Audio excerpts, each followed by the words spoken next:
প্রিয় দর্শক, আসসালামু আলাইকুম। আমি এখন উপস্থিত আছি ঢাকার পানকেন্দ্র মোহাম্মদপুরের রায়ের বাজার বুদ্ধিজীবী স্মৃতিসৌধে। তো এখন আমি এখানে উপস্থিত আছি। এখানে কিছু স্মৃতিময় কিছু স্থান আছে। তার মধ্যে একটি আছে আমার ডান পাশে দেখা যাচ্ছে একটি বট গাছ। এই বট গাছটি নিয়ে মূলত অনেক স্মৃতিময় এখানে গাথা আছে। এই স্মৃতিময় গাথার মধ্যে এই বট গাছটিতে বুদ্ধিজীবীরা আগে অনেক লোকদের বুদ্ধি বা জ্ঞান দিত বা লেখাপড়া করাতো। সেই বুদ্ধিজীবী স্থানের বট গাছটা এক সময় হয়ে গেল বুদ্ধিজীবীদের হত্যার কেন্দ্র। সেই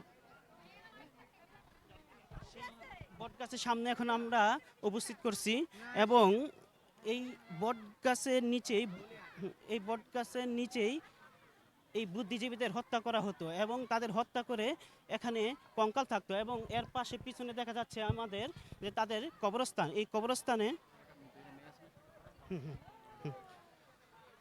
সেই কবরস্থান এবং এই কবরস্থানের যে নাম যে বুদ্ধিজীবীরা আছে তাদের কিন্তু কোনো নামই লেখা নেই। এখানে কোনো স্থানের কোনো কিছু করা হয়নি, কিন্তু এখানে আমরা কিছু দর্শনার্থী পাচ্ছি এবং তাদের কাছে এখানে কিছু জানতে চাচ্ছি। হ্যাঁ ম্যাম, আপনার কাছে যে বিষয়টা জানতে চাচ্ছি, এটা তো একটা রায়েরবাগ বুদ্ধিজীবী স্মৃতিসৌধে আপনারা আসছেন, হ্যাঁ, এই সম্পর্কে কিছু কি জানতে চাচ্ছি। আপনি এখানে কি বুদ্ধিজীবী ভাইয়া কি করছেন? ওরা আচ্ছা ম্যাম, আপনার অ্যাজ কাছে ইউর প্রবলেম নাই। আপনি তুমি যতটুকু জান।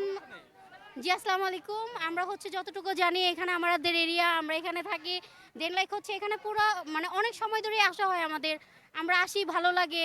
ভালো লাগার দিক থেকে যতটুকু উপভোগ করি আলহামদুলিল্লাহ, আলহামদুলিল্লাহ, আলহামদুলিল্লাহ। কারণ আমরা যেহেতু এখানে আসছি, আমাদের অবশ্যই ভালো লাগে। এটা আমাদের এরিয়া, আমাদের এলাকা, আমাদের অবশ্যই ভালো লাগা কাজ করে।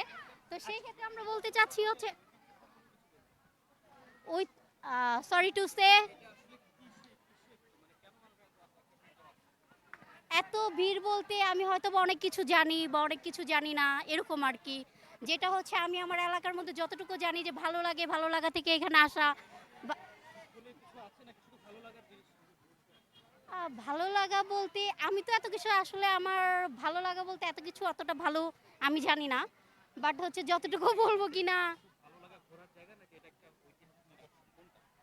একটা ঐতিহাসিক নিদর্শন। কারণ হচ্ছে আমরা তো এটা শুনে আসছি, পূর্ব থেকে আমরা শুনে আসছি যেটা হচ্ছে একটা ঐতিহাসিক নিদর্শন। বাট আমি আসলে অত কিছু জানি না।